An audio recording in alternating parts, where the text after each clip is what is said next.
join the Information Underground Railroad in order to free ourselves from the slavery of fake information.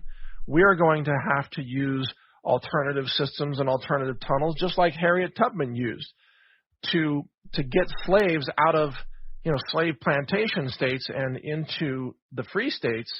She used underground human smuggling. We're going to do information distribution and peer-to-peer systems in the exact same way for the exact same reasons, because we believe in human freedom. And rest assured, people like myself, if I had lived in the time of Harriet Tubman, who I think was born in the early 1800s, let's say. I think she was very active, especially right before the Civil War, so the 1850s and early 1860s. If I had been alive in that time and being the same person I am right now, I would have been helping this woman. I would have been running the same deal. Free the people. Get people out of the slave states. Get people away from slavery. Teach people how to read. Teach people how to be mobile. Teach people how to think. Teach people to be able to express dissent against systems of control and systems of enslavement and systems of oppression. And just as the black slaves were marginalized during that time in the slave states, today all of us are oppressed. All of us are targeted. All of us are marginalized by the new slave masters who are the Mark Zuckerbergs and the Jack Dorseys and the globalist controllers of the world that, frankly, they don't just want to enslave us. Now they want to kill us. So this is all being done. If you talk about Harriet Tubman, think about the Tor browser and the Information Underground Railroad. That's what we are running as of right now. In fact, you're listening to this podcast. You are listening to the Information Underground Railroad.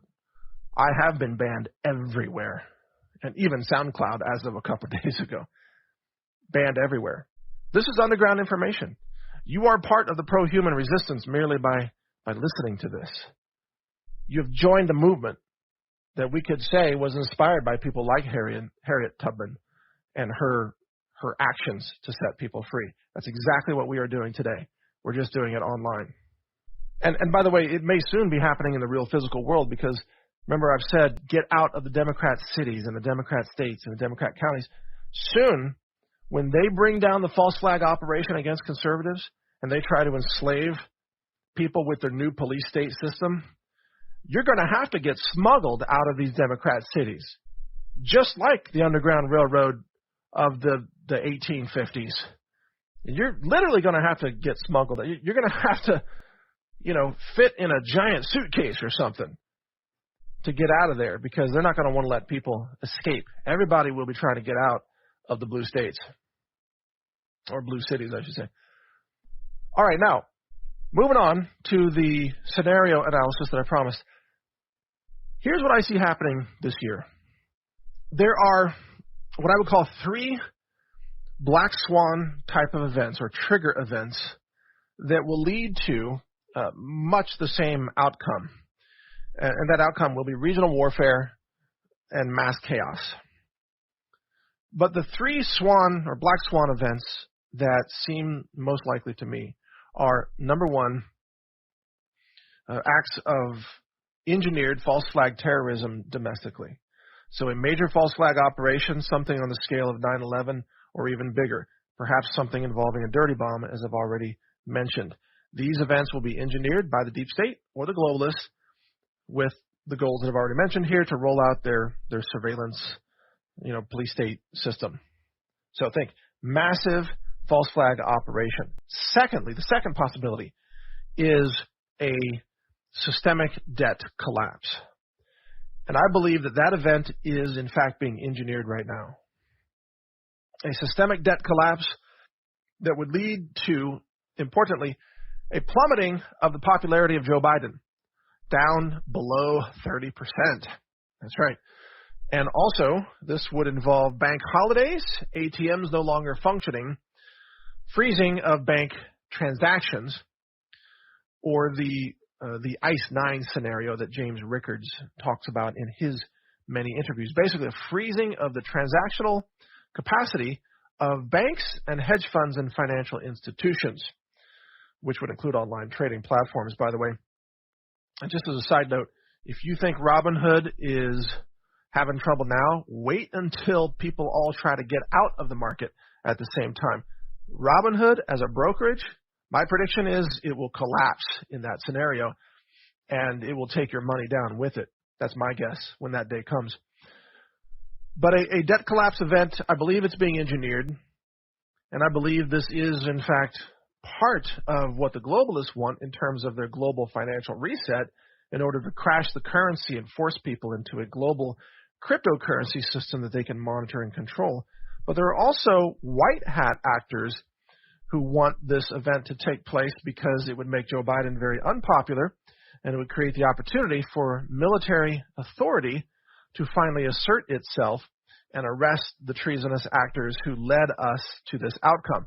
And you can imagine when tens of millions of Americans wake up one morning and they see that their bank accounts are frozen, their pensions are gone, and their Wall Street investments have vanished, what will be the national sentiment on that day?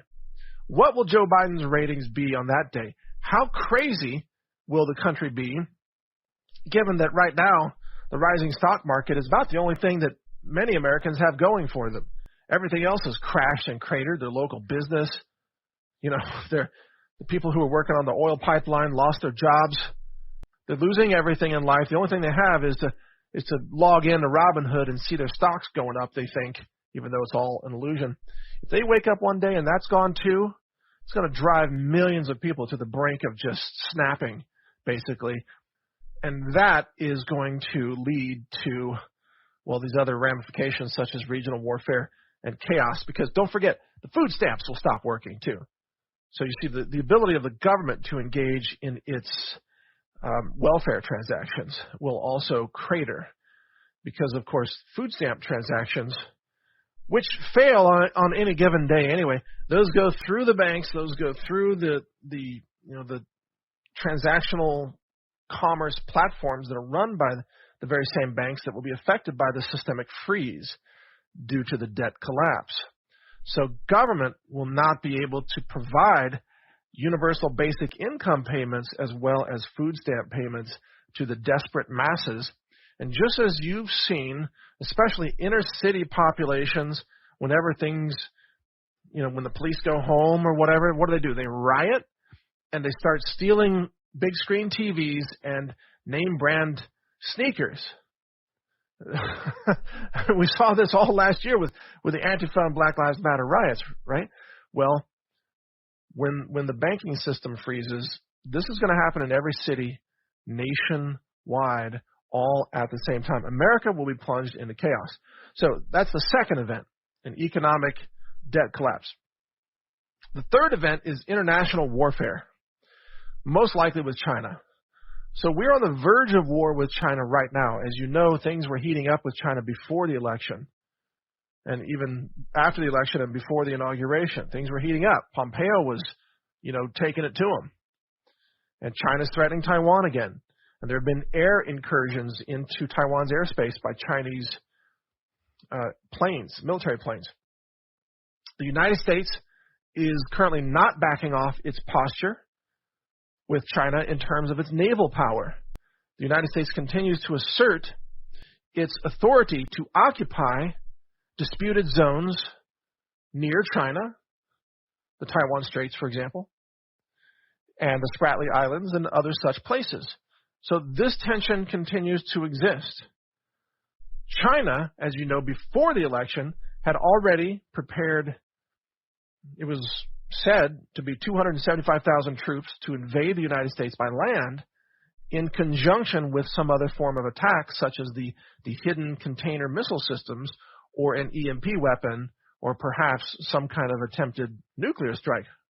Who knows? Hopefully not, but China wants to conquer America. This has long been their goal. They want to kill the American people and occupy North America, and this is why they have already convinced Canada to go along with their goals. Should any kind of war break out between China and Taiwan, America would be brought into that war. Or should there be a conflict directly between China and the United States, then America would be brought into that conflict, and this would lead, I believe, to nationwide economic destabilization and a loss of faith in the ability of the Biden regime to be able to govern in a way that protects the national interests of the United States of America. In other words, these three scenarios that I've just mentioned, massive domestic attacks of some kind, even dirty bombs, economic collapse, or international warfare, all three of these events are similarly destabilizing. They would place blame on the Biden administration and its gross incompetence, where this fake president, this fake commander, can't even figure out how to put a pen in his jacket pocket. And he's mumbling through as he's signing now 40 executive orders, mumbling. He can't even talk. If things start to go to hell in this country, while that crazy faker puppet is sitting there in the White House, this is going to spur, I think, the military to take action. Because they know that if they don't,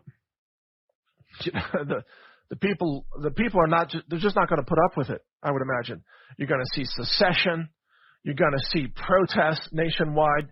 You're going to see people, ditching the dollar and moving into Bitcoin. Bitcoin could skyrocket way beyond $100,000 if any of these events occur. Bitcoin's just going to freaking skyrocket.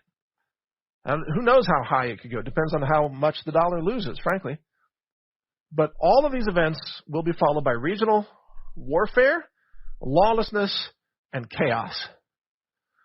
And again, it brings us back to the main question. Where do you want to be when any of these things happen? Because I think that one of those scenarios is very likely to occur this calendar year.